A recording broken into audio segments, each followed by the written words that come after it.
We're created in the image of God, and nothing happens until God said it. Nothing happened until God said it. Nothing happened until God said it. Nothing happened until God said it.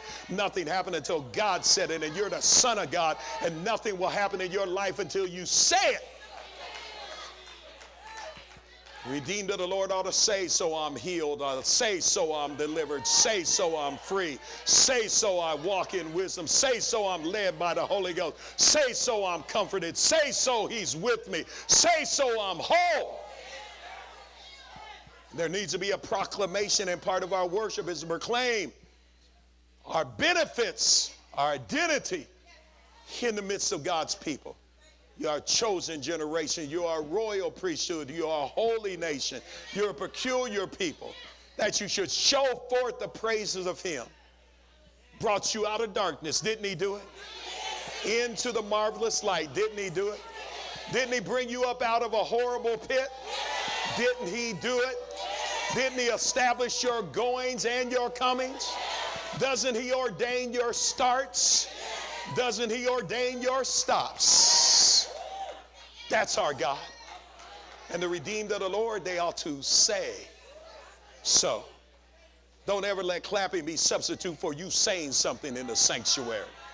I believe that the sanctuary ought to be a noisy place. Make a joyful noise unto the Lord.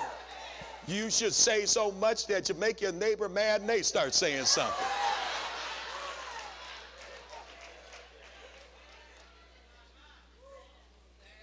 So proclamation is what comes from his people. But proclamation is also what comes from his throne. The voice of the Lord makes the deer to birth. See, when his voice comes, new visions are birthed inside of us.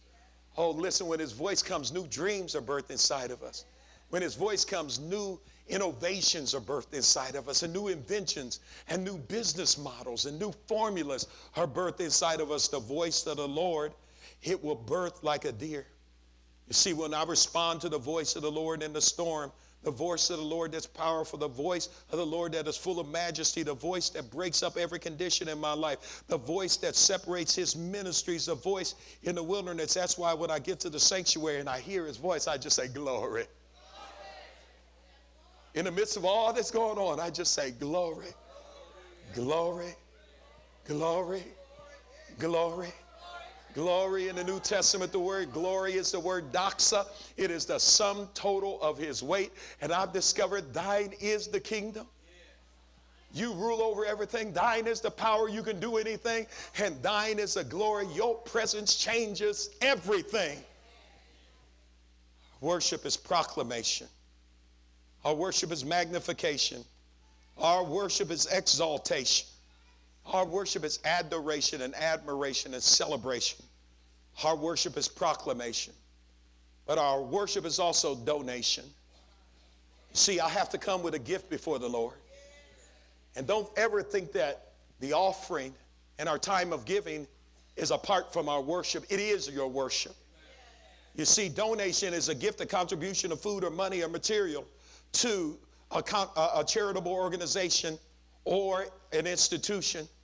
And I want you to know that also your donation, your gift, your money, your food, your material possessions that you give unto the Lord are part of your worship.